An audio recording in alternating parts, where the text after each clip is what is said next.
Olá, seja bem-vindo a mais uma entrevista aqui do Tempo e Dinheiro. Hoje vamos falar sobre o mercado do boi gordo, reposição. E ninguém melhor do que o próprio Iberville Neto, da HN Agro, que já está conosco direto de Bebedouro, para poder falar um pouquinho sobre esse mercado nessa reta final, praticamente de 2025, mas até chegar o mês de outubro. Até chegar o mês de novembro, dezembro, tem um trimestre inteiro pela frente. Iber, boa tarde para você, prazer em tê-lo aqui no Tempo e Dinheiro. Tudo bem? Boa tarde, Braga. Boa tarde a todos. É um prazer, Braga. Aqui tá tudo bem, graças a Deus. É um trimestre inteiro ainda, tem muitas coisas para poder acontecer, tem chuva para poder chegar, tem mercado para poder disputar, e é lógico, a gente tem acompanhado uma pressão nessa segunda quinzena de setembro nos preços da arroba do boi gordo, principalmente na referência aqui de São Paulo. Antes de mais nada, o que está acontecendo nesse mercado nesta segunda quinzena de setembro?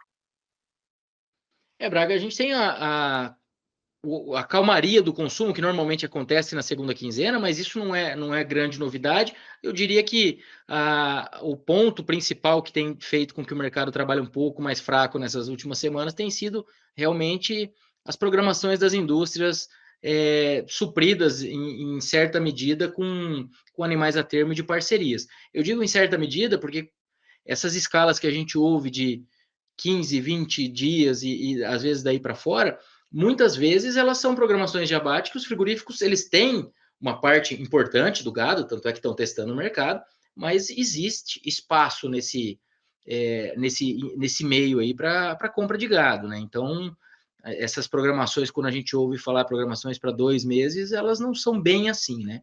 Então, existe essa ponderação. Mas, realmente, a gente não está falando de um cenário que a indústria está desesperada atrás de gado nesse momento, tanto é que está conseguindo testar o mercado. Mas, em algumas ocasiões, Mato Grosso do Sul, por exemplo, o mercado está especialmente firme, e em outras regiões, em diversas situações, a gente vê indústrias também comprando para prazos bem mais curtos.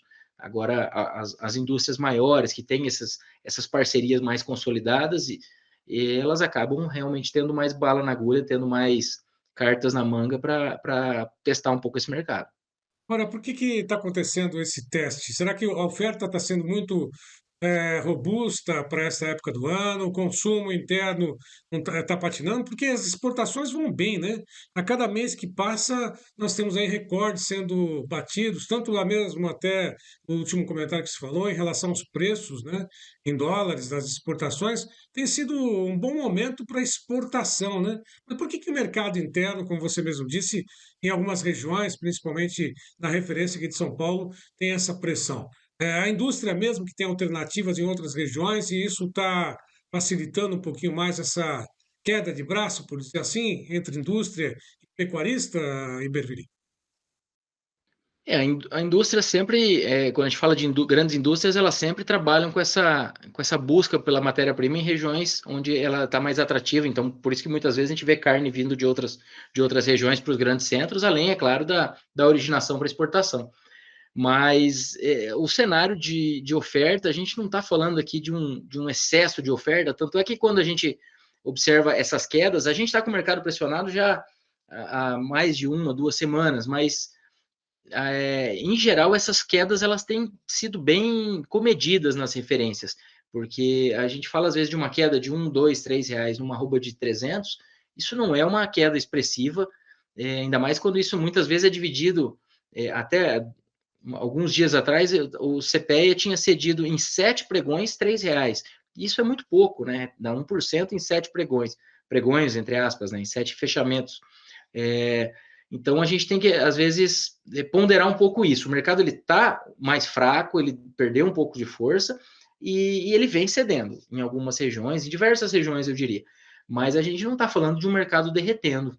E aí, do lado do escoamento, a gente tem realmente a segunda quinzena mais fraca, mas o último trimestre, por sua vez, costuma ser o melhor momento para escoamento de carne bovina, com o pico acontecendo ali em dezembro, no varejo, né? E os melhores momentos de negociação, os preços máximos, em média, acontecem no atacado e para o boi em novembro, mas também isso não é regra. Agora, quando a gente fala das exportações, elas seguem com um nível impressionante. A gente teve em julho o maior volume da história, agosto o terceiro maior volume da história, E o ano passado, em outubro, nós tivemos o recorde até então. Por que eu estou dizendo de outubro do ano passado? Porque em outubro do ano passado foi a maior exportação que nós já tínhamos tido até então. Então, isso gera a expectativa de que o ritmo das exportações deva continuar importante, continuar forte agora ao longo de setembro e em outubro. A gente tem, normalmente, China diminuindo o ritmo das compras na reta final, nos últimos meses, devido à questão de sazonalidade, eles compram para o ano novo chinês, e aí tem que dar tempo dessa carne chegar lá e ser internalizada para o escoamento. Mas, por outro lado, nós temos outros clientes aumentando as compras, como o México, Rússia agora em agosto comprou volumes que não comprava desde 2017, comprou cerca de 12 mil toneladas, mais ou menos. México, pelo terceiro mês, superando os Estados Unidos. Claro que nesse último mês a gente já teve as tarifas, mas ainda assim as exportações dos Estados Unidos não zeraram. A gente está falando de alguma coisa em torno de 6 mil toneladas, cerca de metade do mês anterior. Então, no frigir dos ovos, as exportações só têm dado boas notícias, apesar de toda essa questão relacionada aos Estados Unidos, que é importante para outros setores, para o Brasil como um todo, mas para a carne bovina isso tem sido redirecionado, isso tem sido pouco relevante, pensando em volume, pensando em preço. E mais interessante, como você mesmo constatou e reforçou aqui, que não zeraram as exportações para os Estados Unidos. Diminuíram, né, pela metade, mas mesmo assim é um impacto muito grande, mas não o suficiente para poder pressionar as cotações. As cotações hoje aqui no mercado interno não se devem exatamente a esse tarifaço, né, Iberville? São coisas distintas, né? Isso, Braga, na nossa visão, essa pressão do mercado doméstico ela veio por essa questão de programações supridas com essas estratégias de compra da indústria, um pouco mais de de animais de confinamento que tem saído, devido principalmente à atratividade da arroba engordada. Então, a gente tem esse ano um preço de milho versus preço de arroba atrativo, e o que não acontece frente à reposição. Então, a gente tem uma arroba engordada barata, mas uma arroba de reposição relativamente cara. E isso é um bom sinal quando a gente pensa em ciclo pecuário. Mas só para voltar às exportações, eu comentei aqui só para trazer o número exato. Em julho, nós exportamos para os Estados Unidos 12,6 mil toneladas. Em agosto, essa exportação foi de 6,4 mil toneladas. Então, a gente está falando de praticamente uma queda pela metade. Só que desde junho, o México já vem exportando, já vem comprando mais do que os Estados Unidos. Então a gente está falando de junho, já tinha passado os Estados Unidos, julho também, e agora agosto, com a queda devido às tarifas, aí obviamente o México ficou na segunda posição. Agora, não dá para fazer nenhuma comparação com os preços desse ano em relação ao ano passado, né? Os parâmetros aí ficam totalmente distorcidos, né? Porque a arroba do ano passado tinha sofrido ao longo do ano uma queda muito grande, né? Mas mesmo assim, se for comparar nesse mesmo período, a arroba cotada aqui a 310, em média, um pouquinho menos do que isso, não dá para comparar a arroba nesse mesmo período do ano passado. O ano passado foi atípico, totalmente fora da curva, né, para os preços do boi gordo, não, Iberville? O ano passado a gente estava voltando daquele fundo do poço que aconteceu no final de 2023, né? Então o mercado patinou um pouco no começo de 2024, pensando em boi gordo, mas daí a partir do segundo semestre teve aquela aceleração que também foi atípica. Tanto aquela queda de 2023, de janeiro a agosto, que o mercado derreteu, aquilo foi atípico, a magnitude daquela queda, como a recuperação observada em 2024. A força da alta no segundo semestre também foi atípica. Quando a gente pega o preço médio de setembro comparado com o preço médio de setembro do ano passado, boi gordo, a gente está falando de uma alta de 22,1%. Tá?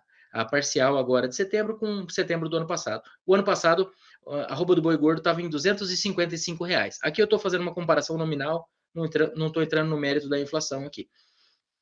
O boi magro, desculpa, ele subiu 31% no mesmo intervalo e o bezerro subiu 38%. Então, isso é um ponto importante, que a gente está falando das categorias de reposição com uma valorização maior do que as categorias do que os animais terminados. E esse aumento do ágio da reposição, esse encarecimento da reposição, ele costuma vir mais ou menos no mesmo período, talvez um pouco antes, do que o cenário, o processo de retenção de fêmeas, que é o que a gente espera que aconteça no futuro não muito distante. Nós já esperávamos, para ser bem sincero, que esse ano essas fêmeas já tivessem com uma oferta um pouco mais comedida. Elas ainda vieram fortes no começo do ano, nesse primeiro semestre, os dados fechados, com um aumento importante nos abates de fêmeas. No segundo semestre, normalmente, há uma diminuição do abate de fêmeas. Então, isso não vai ser uma surpresa, ou não vai ser uma confirmação por si só de que a gente virou a chave da oferta de fêmeas. Mas, para o ano que vem, para o começo do ano que vem, a gente espera uma oferta menor do que no começo desse ano. E talvez agora, nesse segundo semestre, uma oferta menor do que no ano passado, ou pelo menos começando a se igualar. Por enquanto, no primeiro semestre, a gente teve aumentos importantes para as fêmeas, já uma redução para os machos, e isso gerou um aumento da participação de fêmeas importante nesse começo de ano. Eu só quero ressaltar aqui que o indicador Exalc desta quarta-feira, né? Aliás, dessa terça-feira, dia 16, nós estamos falando agora nesta quinta-feira, dia 17, fechou a R$ 307, né? Uma média que vem sendo pressionada ao longo desse início, dessa segunda semana, dessa segunda quinzena do mês de setembro. Agora, você falou de reposição. E esse mercado de reposição realmente, ele geralmente ele ganha um impulso nesse período. Está acontecendo isso? A valorização, a busca, os leilões estão aí, entre aspas, tendo aquela disputa pelos animais de reposição. Como é que está, na tua percepção, o mercado desse segmento, Perville? O mercado ele tem trabalhado mais firme que o mercado do boi gordo, as categorias de reposição. Isso tem inclusive sido o motivo desse ágio aumentar nas últimas semanas e meses, inclusive. A gente está falando aí de preços de bezerro que chegam a patamares bem, bem, vamos dizer, bem salgados quando a gente pensa na conta da reposição e na recria. Mas isso é um indicativo importante. Na nossa visão, o cenário de demanda por bezerros ele deve aumentar nos próximos meses, à medida que as chuvas voltarem. Por enquanto, a gente está naquele período que o cenário de pastagem ele exige, apesar das chuvas não terem cessado de maneira muito forte aí em boa parte das regiões, a gente teve um inverno relativamente bom do ponto de vista de chuvas, mas em geral o período seco ele faz com que o vendedor precise vender e o comprador não tenha onde colocar. Só que por outro lado, para o boi magro, a gente teve um cenário de que a arroba engordada estando atrativa, aumentou a busca por animais para serem colocados em confinamento. Então, isso ajudou na demanda pelas categorias mais zeradas, garrote, boi magro. O bezerro, na nossa visão, apesar de ele estar com o mercado bem firme, ele ainda tem espaço para dar mais uma animada, com a volta das chuvas, com a volta dos compradores um pouco mais ativa, né? Também tem a sazonalidade da oferta de bezerros, que normalmente o período de desmame acontece em março, abril e maio, então já ficou para trás. Segundo semestre, normalmente é um período com menos oferta de bezerros, e por outro lado, volta um pouco a demanda, porque as passagens voltam a capacidade de suporte. Então, essa é a nossa leitura, só que isso, claro, modulado ou influenciado pelo ânimo no mercado do boi gordo. Então, se o mercado do boi gordo andar e evoluir um pouco, que é o que a gente acredita, que haja espaço para uma certa recuperação nesses próximos meses, a expectativa é que o bezerro ande e ande ainda mais.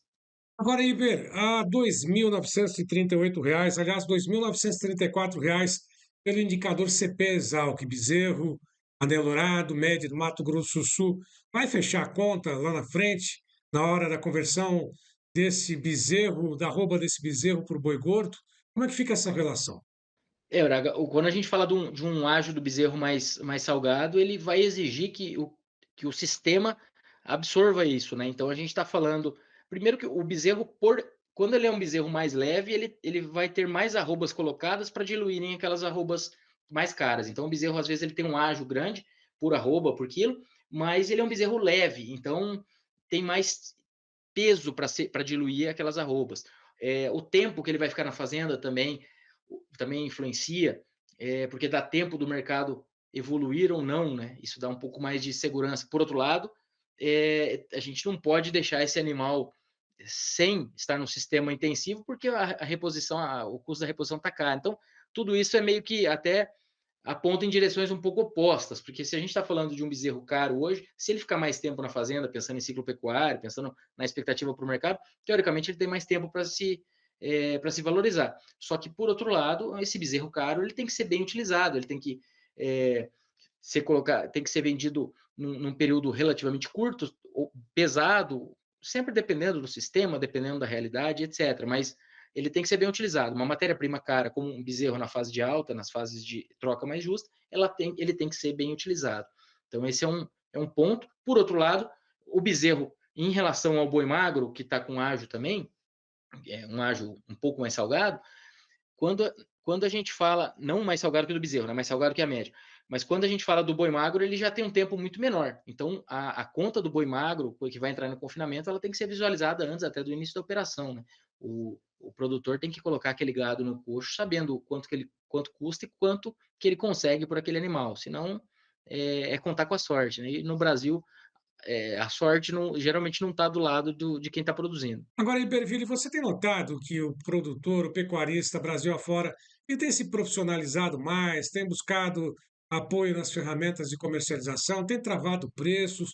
Como é que está essa relação? Qual é a sua percepção nesse sentido?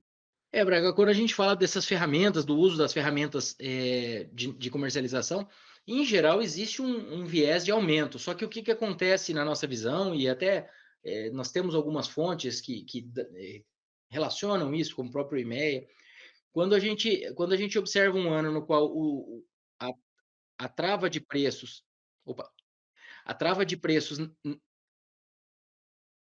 sigo aqui? Siga, por favor. Desculpa, Braga, achei que tivesse caído. Bom, quando a gente pega um ano no qual a trava de preços ela foi feita e o mercado andou demais, como foi o ano passado, isso acaba depondo um pouco e o pecuarista desanima de travar no ano seguinte. Aí no ano seguinte, muitas vezes, aquela trava faz falta. Então a gente tem que sempre lembrar que a trava, um preço mínimo, um seguro, ela é justamente para quando, vamos dizer, o objetivo dela é justamente não ser usada. Do mesmo jeito que um seguro de carro. A gente faz aí 10 anos do seguro de carro, dá a impressão que ele é inútil. Aí o dia que precisa, ele faz falta. Então, essa é a nossa indicação, de pecuarista sempre ter essas possibilidades aí de trava, de ter a mesa, né? Se ele avaliar e achar que ele quer assumir aquele risco, que seja de maneira bem consciente, mas a nossa indicação, principalmente para um animal que tem data para sair como o animal de confinamento, travar um preço mínimo, ainda mais quando a cara do mercado é mais positiva. Apesar desse momento mais pressionado, nós estamos, na nossa visão, no início de um movimento de preços positivos nos próximos anos.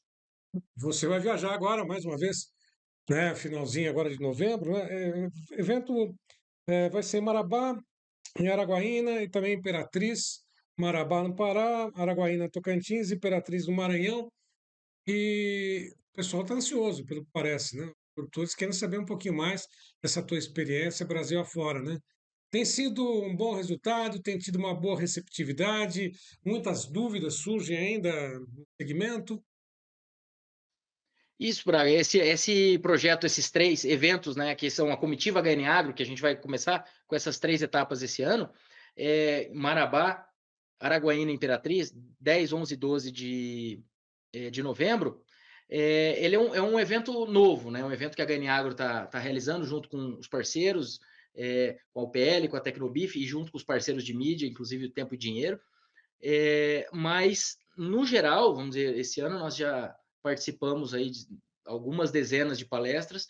Os produtores eles estão interessados nas ferramentas, é um assunto que demanda bastante, que tem chamado bastante atenção do produtor. Quando a gente termina as apresentações, ele falando de mercado, sempre vem alguma dúvida a mais focada no RED, nessas travas de preços. E por isso que na comitiva a gente vai dar um destaque maior.